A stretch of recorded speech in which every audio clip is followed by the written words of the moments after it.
Assalamualaikum warahmatullahi wabarakatuh. Selamat pagi anak-anakku yang sholih dan sholihah. Alhamdulillahirrahmanirrahim, kita masih diberi kesempatan, kesehatan, sehingga kita masih bisa belajar pada pagi hari ini. Sebelum belajaran kita mulai, terlebih dahulu kita berdoa bersama-sama dengan menengadah, dengan membaca basmalah bersama-sama. Wahid Isnain Salah. Bismillahirrahmanirrahim. Ya, pada hari ini kita akan melanjutkan tema kita, yaitu tema 4E, pahlawanku, dengan mata pelajaran IPS subtema 1. Hari ini kita akan belajar tentang kerajaan Hindu dan Buddha. Bagaimana ya kerajaan Hindu dan Buddha? Yuk kita lihat satu persatu.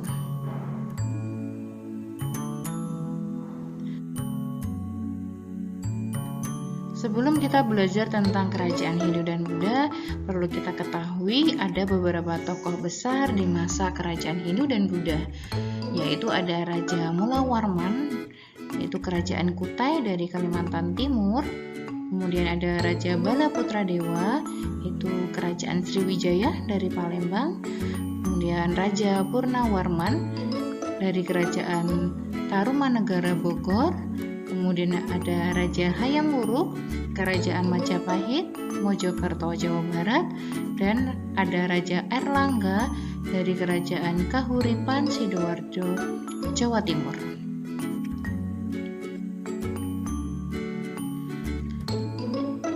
Kali ini kita akan belajar terlebih dahulu tentang kerajaan Hindu. Ada apa saja yang termasuk kerajaan Hindu? Yuk kita lihat satu persatu.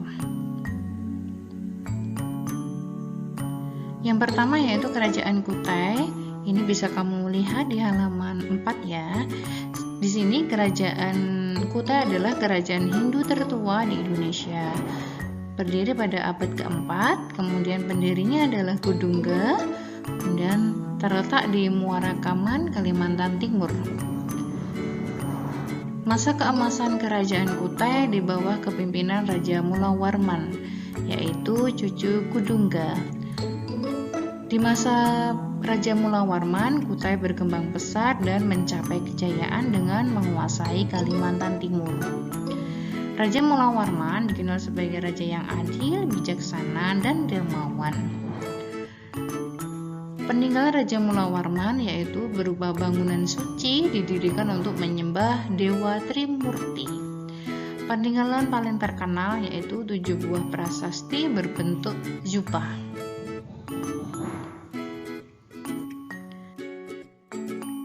Kerajaan Hindu yang kedua yaitu Kerajaan Tarumanegara.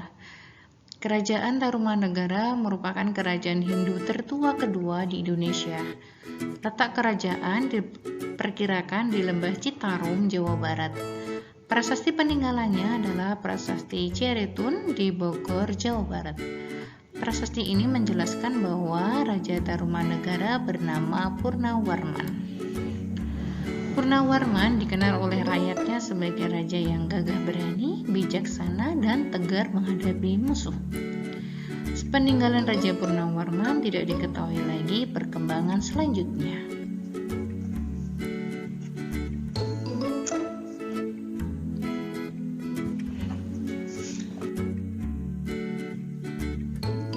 Kerajaan Hindu yang ketiga yaitu Kerajaan Mataram kuno. Di Jawa Tengah, abad ke-8 berdiri sebuah kerajaan yaitu Kerajaan Medang, sering juga disebut dengan Mataram kuno atau Mataram Hindu. Dalam prasasti, Kerajaan Mataram diperintah oleh Raja Sana, kemudian diganti keponakannya yaitu Sanjaya. Sanjaya raja yang bijaksana sehingga rakyat hidup makmur, aman, dan tentram. Hal ini sesuai dengan prasasti Canggal yang menyebutkan bahwa tanah Jawa kaya akan emas dan padi. Masa pemerintahan Sanjaya, Mataram beragama Hindu. Setelah Sanjaya, Mataram kuno diperintah oleh Panangkaran atau Sailendra beragama Buddha. Di masa ini, Hindu dan Buddha berkembang bersama.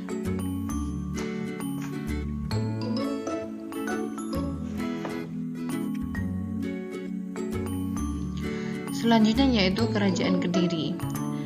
Kerajaan Kediri kelanjutan dari Kerajaan Kahuripan, dipimpin oleh Raja Airlangga pada tahun 1019 sampai 1042. Di akhir masa pemerintahannya, Raja Airlangga membagi kerajaan menjadi dua untuk kedua anaknya, yaitu Janggala yang beribu kota di Kahuripan dan Panjalu yang beribu kota di Daha.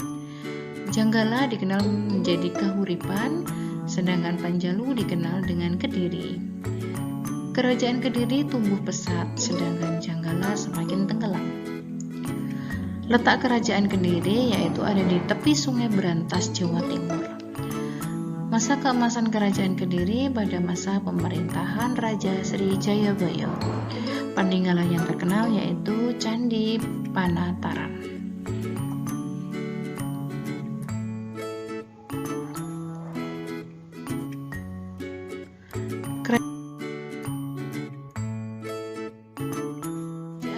Yang kelima yaitu Kerajaan Singosari. Kerajaan Singosari berdiri pada tahun 1222. Raja Singosari pertama adalah Ken Arok. Sebelumnya Ken Arok memberontak pada masa Kerajaan Kediri di wilayah Tumapel. Tumapel Ametung sebagai Aku atau Bupati Tumapel berhasil dibunuh oleh Ken Arok.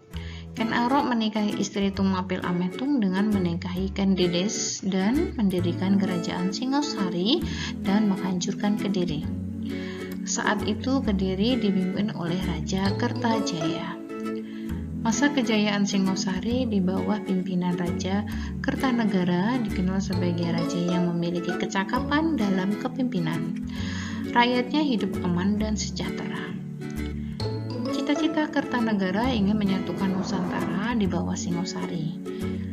Dan candi peninggalannya yaitu ada Candi Jago, Candi Kidal, dan Candi Singosari.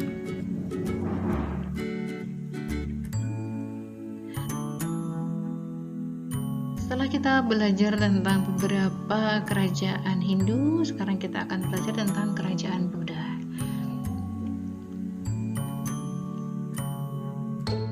Yang pertama yaitu ada Kerajaan Sriwijaya.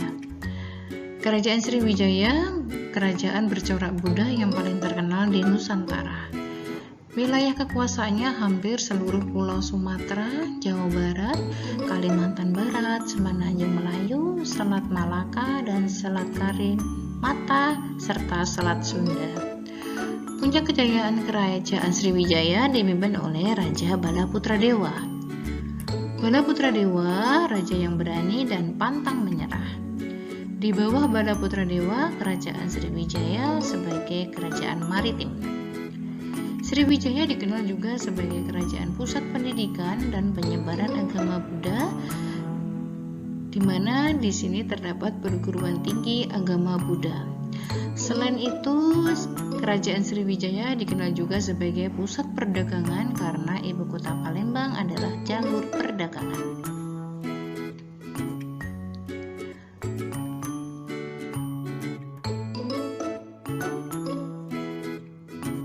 Kerajaan Hindu yang kedua yaitu Kerajaan Mataram kuno.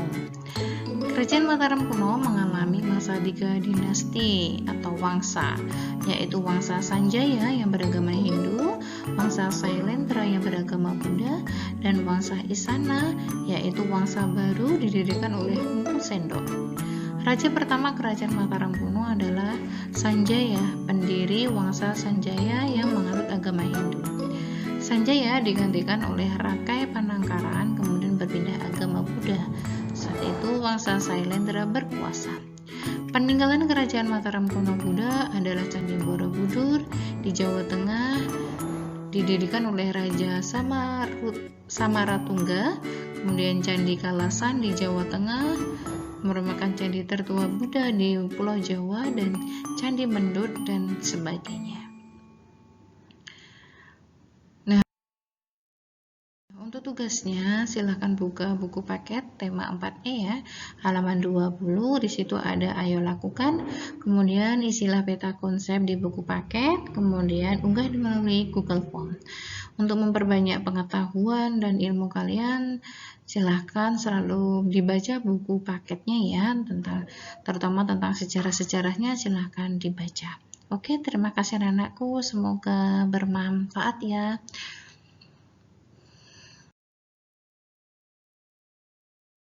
Assalamualaikum warahmatullahi wabarakatuh.